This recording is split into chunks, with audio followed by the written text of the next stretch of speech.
ఆత్మీయులైన వేయించేసి ఉన్న తెలంగాణ జిజ్ఞాసులారా అందరికీ వందనం. తెలంగాణ ఆత్మావలోకనం జరుగుతూ ఉన్నది.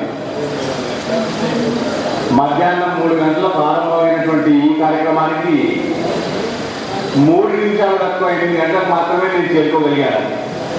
నా ప్రయత్నంలో నిజాయితీ లోపం అసలు ఏమాత్రం లేకుండా ప్రయత్నం చేస్తూ ఉండగా మీరు ముగించే సమయానికైనా మొక్కలు పిచ్చిపోదామని ఇక్కడ దాకా చేరుకోగలిగాను.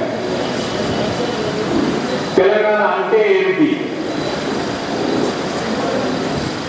ఇందాక అక్క విమలంగా పాట పాడుతున్నప్పుడు,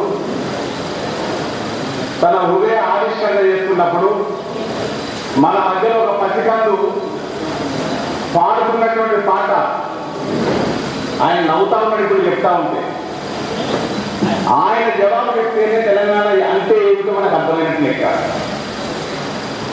సూత్రీకరణలు సైద్ధాంతీకరణలతోటి కార్యక్రమాల మాయ నుంచి తుంట ఎత్తేసి మొద్దు ఎత్తుకున్నటువంటి రీతిలో చేస్తే తెలంగాణ అంటే ఏమిటో అర్థం కాకుండానే పోతుంది.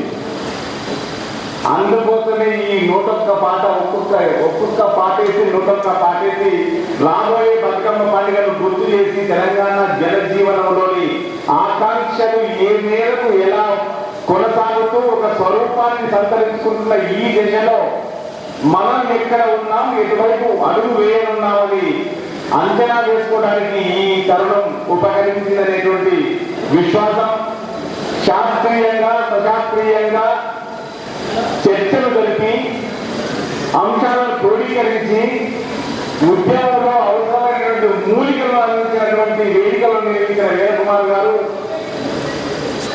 అందులోని అందుబాటులోకి వచ్చినటువంటి అంశాలని వస్తువులుగా నివేదికలుగా రూపకల్పనలు చేసి అందరికీ ప్రసరింపజేసేటువంటి ప్రయత్నం చేసినటువంటి వారి కూటమి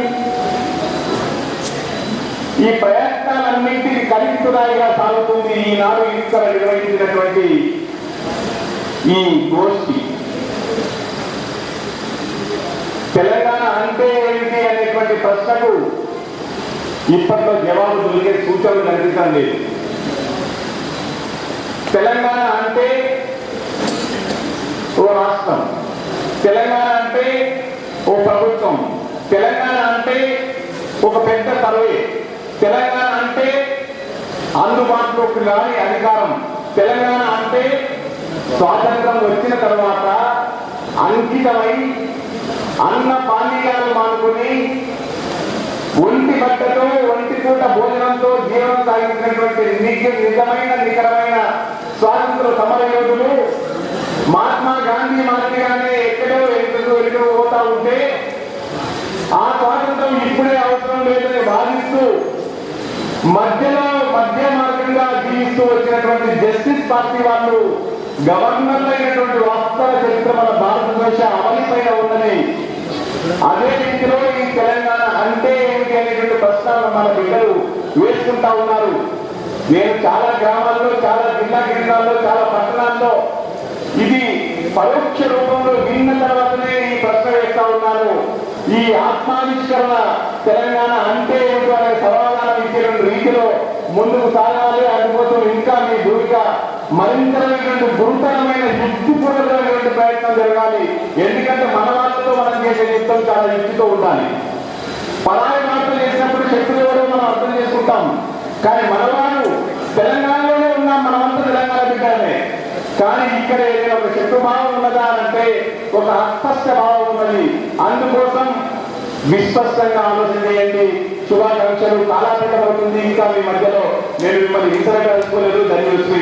జై తెలంగాణ.